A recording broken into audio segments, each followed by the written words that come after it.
I had a good time with the original RICO. It was a bit of a throwback title with the focus on local co-op play along with some interesting roguelite elements. The main mode had the player picking which levels they wanted to tackle. This was always random, so it made replaying this very fun to see what options there would be. The main gameplay was rather simple: clear rooms, complete all of your objectives, and then move on to the next level. In between missions, you could use merits that you earn through completing objectives to better your equipment, along with earning experience points to give you long-term rewards. The action itself had a lot of fun little elements to keep things interesting. For example, many of the missions would have random objectives pop up while on a mission. This meant that you needed to reassess what you were currently doing to complete them. It sort of added this dynamic element to the game mode that really kept the tension high. Along with this, the game made good use of a map that allowed you and your teammate to breach a room from two different doorways, catching the enemies off guard. RICO was not a tactical title, but these light elements made the co-op aspect even more enjoyable. The game was a bit rough in some areas and didn't even ship with a soundtrack, which was added in later on. But even with its flaws, it was a fun title that had a good gameplay loop and roguelite elements of the case mode that meant each run felt different. So with all that being said, I was looking forward to the sequel with RICO London. It was being made by the same team, and the presentation looked to have a nice improvement for them really leaning into that comic book-like style. Sadly, once you play the game, you will notice that it is mostly disappointing in almost every area. It has about a third of the content of the original and lacks the replay value too. RICO London is so disappointing in its execution that it feels like the game that came out before the original RICO. Considering I enjoyed the first, this is easily one of my biggest disappointments of 2021.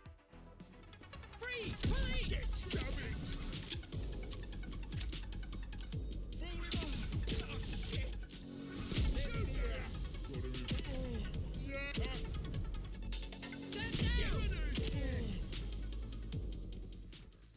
RICO London generally keeps the same gameplay loop from the original. You are on a floor and your job is to clear all of the enemies that are there. You can breach any door in this game, and this will cause it to go into slow motion for a period of time. This mechanic was fun in the original and it's still good here. There's a nice variety of different weapons, from pistols, SMGs, shotguns, rifles, and more. One nice addition are some more throwable weapons. I really enjoyed the throwing knives and axes because they pretty much take out most enemies in one hit. When it comes to the movement, it functions like you would expect for a first-person shooter, with the added advantage of being able to dive roll and slide. Recovering your health is all mostly done through finding medkits, and if you are downed, you can use a syringe to revive yourself. One small feature that I did like was how you can now pick up enemy weapons this time around. Overall, the shooting in this one feels more refined than the first. The sound effects are decent, with mostly arcadey sound effects that fit in with the art style. The impact is a bit silly, but something I never got tired of because of the ridiculous ragdoll from your enemies. When it comes to the presentation, the new art style is really good. In addition to this, when you kill an enemy, some comic book writing will pop up indicating how you killed the enemy. This is really useful since it helps to let you know that you took someone out in more of the chaotic situations. I did like the addition of being able to play the campaign either with permadeath on or off, but outside of all of this stuff, this mainly covers what I liked about the game. I had a lot of issues with this one.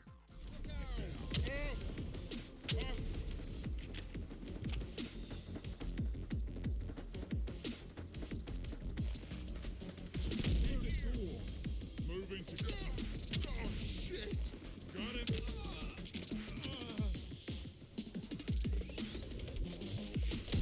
Shit, oh, shit! While the presentation and gunplay is definitely better than the first, the sequel feels way too streamlined to the point that it feels like it lost some of the identity that made the first one special. Along with this, the amount of content here is very slim, and considering that this game is going for $30, this seems a bit ridiculously priced. The campaign in RICO London is more of a set campaign, unlike the sprawling set of levels that you could choose from in the original. Here you start off at the bottom of a tower and work your way up. A more linear campaign could have worked here if it was provided in addition to the case mode from the original, not replacing it. For example, RICO London could have had a more streamlined campaign with a story, and then have the case mode, which would have given this title a substantial amount of replay value, along with keeping those roguelite elements that made the original special. My biggest issue with the removal of case mode was how it gave the player a lot of choice in how they approached each of their runs. Which missions should I choose? Should I opt to go for the harder one to potentially earn more rewards? Or do I play it conservatively because my character is low on health? health. In between missions, the player could buy various upgrades, and this was the only way to get new guns. All of this allowed for plenty of player expression, and more importantly, made each run unique, adding into the high level of replay. While you do earn upgrades in between floors with RICO London, they are rather limiting and not on the same level as the original. Along with this, there is a really limited use of randomization when replaying the campaign. This means that you will experience a similar run each time you go through it. This significantly hurts the replay value that the original had. Another thing that hurts the campaign is how most of the floors and missions have you taking out all of the foes on the floor and then finding an exit. There's a lack of surprises that the original had. You never knew what random objectives would pop up in the original. You could go into a location to take out some bad guys, and then you would need to rescue some hostages, defuse some bombs, or complete some challenges. Granted, RICO London has hostages, but they are not used often. What I'm trying to get at here is that RICO London has eliminated that sense of ownership and choice that was established in the prior title, and instead of improving on it, it was removed for a more streamlined and worse experience. This is my job.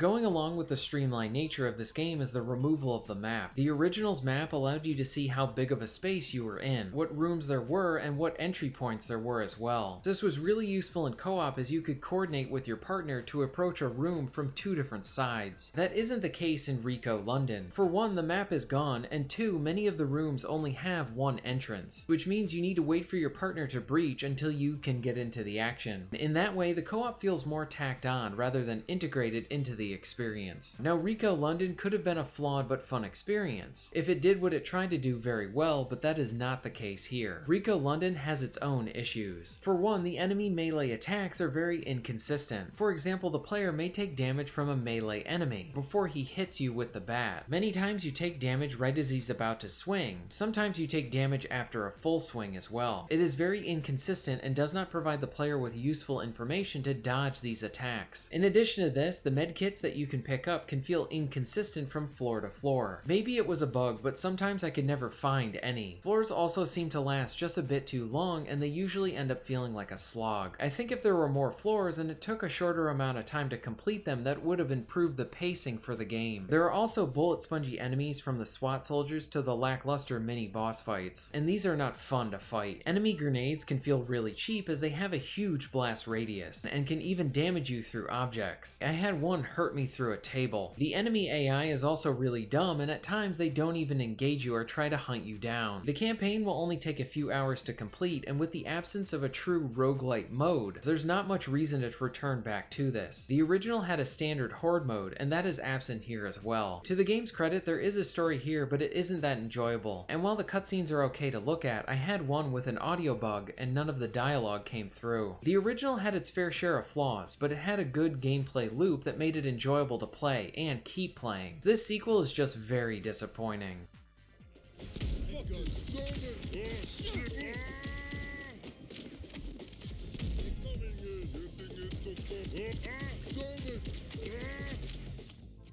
RICO London is easily one of the biggest disappointments for me this year. I enjoyed the original and had a lot of fun with it. The groundwork was established and refinements could have made for a better sequel, but sadly RICO London feels like a streamlined game that took too much out of what made the original special, with nothing in exchange for it. To its credit, the gunplay does feel better and the visual upgrade is nice, but the interesting roguelite mechanics that provided a wealth of replay from the original are absent here. If you haven't played the original RICO, I would recommend that you check that one out. It isn't a perfect game, but it is a fun one and a good co-op title. This sequel is overpriced and not worth your time. I do not recommend RICO London. Thank you very much for watching.